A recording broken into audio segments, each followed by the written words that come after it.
Adrian's here. Adrian Clark. Morning, Adrian. Hello, morning. How are we? Yeah, where do you want to start? Well, there's only one big story. You try to get me in trouble. I'm really not. This is the big story today. Malky Mackay returns to football with Wigan Athletic. And as you said a moment or two ago, the papers, the press aren't having it at all. The knives are out. Let me read you a few headlines. Back page of the Mail, shames Mackay is back. But with FA charges looming, how long will he last at Wigan? Back page of the Sun, Mac the strife. And then they list the problems. Whelan MP jibe, kick it out fury, and fans split on the job. And inside the Mail, there's a really damning feature here from Joe Bernstein. Dave and Malky in farcical double act. This was like a flashback to a bad 70s sitcom. Like Joe Bernstein, isn't it? Yeah, Joe Bernstein, yeah. So basically, the media are unimpressed, I think, with the way that Dave Whelan handled things yesterday in terms of rushing through. I'd like to talk to. Phil's a great friend to the station, Phil Smith. I'd love to say, Phil, would you give him a second chance personally? Yeah. See what Phil says about it. I think most fans, or most people, are just taken a little bit by surprise because we expected to hear the verdict for the FA inquiry in 2 or 3 weeks' time. So you wouldn't have had to have waited too much longer, and if the findings of that would allow Malky back into the game, then maybe Wigan should have gone for it. I guess it's a situation of can't wait, won't wait from Dave Whelan. He thinks Malky is the best man for the job by some distance, and he is therefore prepared to take the gamble to employ him now before the findings of that investigation have come out. It is a gamble. One thing I would say is, in Wigan's predicament, if they're going to get back up the table, they had to do something quick. Yeah, exactly. They had to get someone in there to rejuvenate them, maybe a bit like Neil Lennon at Bolton. Yeah, he can't wait. And he obviously feels that Malky is by some distance the strongest candidate and the man most likely to turn around Wigan's fortunes.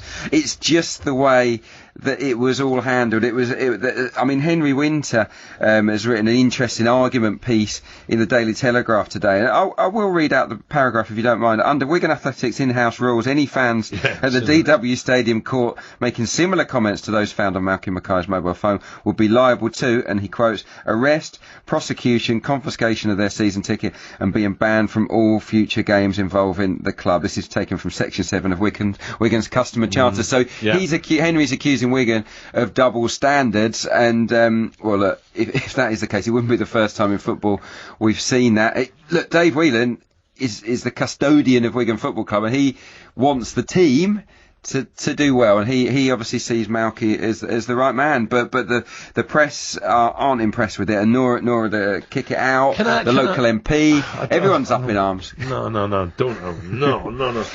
I'm just look. I've got to say this, right? Don't hover over the dump button, please. But I have to say, if it was, look, I mentioned Phil Smith, right, and I mentioned Joe Bernstein, who's only one whose writing piece is Jewish, right?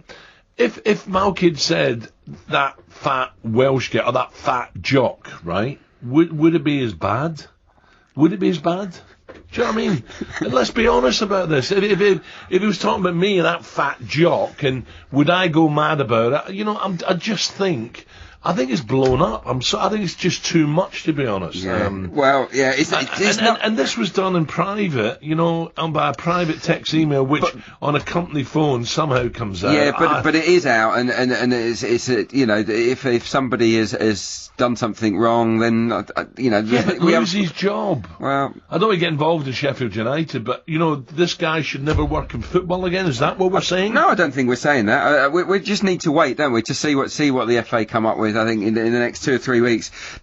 To be honest, I think Malky came out of it okay yesterday. He was very open and honest, and when Dave Whelan was trying to kind of downplay the incident, he actually stepped in and said, look, I did what I did, and he has admitted that, Al. He has admitted that he's done things wrong. Offended people. He has admitted it, and he's apologised. He's admitted he made mistakes. He's apologised for it, and he did actually, in fairness to him, step in and say, look, this has happened, and he didn't try and downplay it. I mean, I was a little bit disappointed in like Dave Whelan, the way he kind of handled the local MP, Lisa Nandy, who had written to him and asked him to say, we would like Malky to be overlooked for this job purely on the basis of we want to wait until the findings of this investigation. And his response was, she doesn't understand football. She's not a local. She's not from these parts. And I just thought that was a little bit crass. What happens with the FA investigation, though? What happens? Well, we'll have to wait. What will come out from that? It's not just in the investigation. I mean, everyone's saying this is taking forever, and it is taking a little bit too long, you suspect. But it's not just about the text messages. I think they're looking into the whole way that Cardiff City and Malky parted company, the dismissal. Right. So I think there's more to it, and that's why it's taken a little bit longer. But look, I think we all agree that maybe they should have got things sorted now, because we all want to move on, and Malky himself needs to move on, and well, in his some mind, people's view, not in football. Well, yeah, maybe so, but he is back in football, and we'll have to wait and see how it pans out. There is a clause apparently that if he's found guilty of this, that, and the other, they can terminate the contract. Yeah. So we'll see. We'll watch this space. Right, we'll have a quick break. Bring on the Premier. 7:13.